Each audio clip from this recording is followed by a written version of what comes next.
Welcome to Blizzard Fire. We hope this video helps fire up your solution. Start by confirming your Audi A8 key fob uses a CR2032 coin cell battery and set up a clean, well-lit workspace. Have a small flat plastic pry tool, a new CR2032, and a soft cloth ready. Working on a soft surface prevents scratches.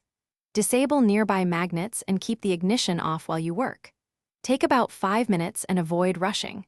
Steady hands reduce the risk of breaking the shell. Avoid touching the metal battery contacts with bare fingers to prevent oil transfer and corrosion. First, slide the mechanical key release and pull the emergency key straight out to expose the service slot. Set the key aside.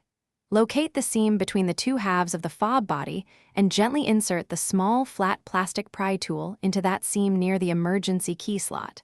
Twist the tool to separate the halves slowly. Do not use metal tools that can short components.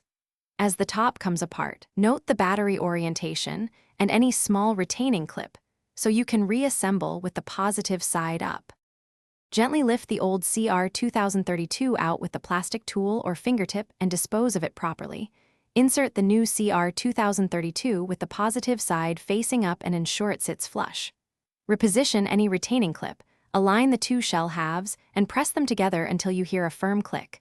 Avoid forcing if something is misaligned.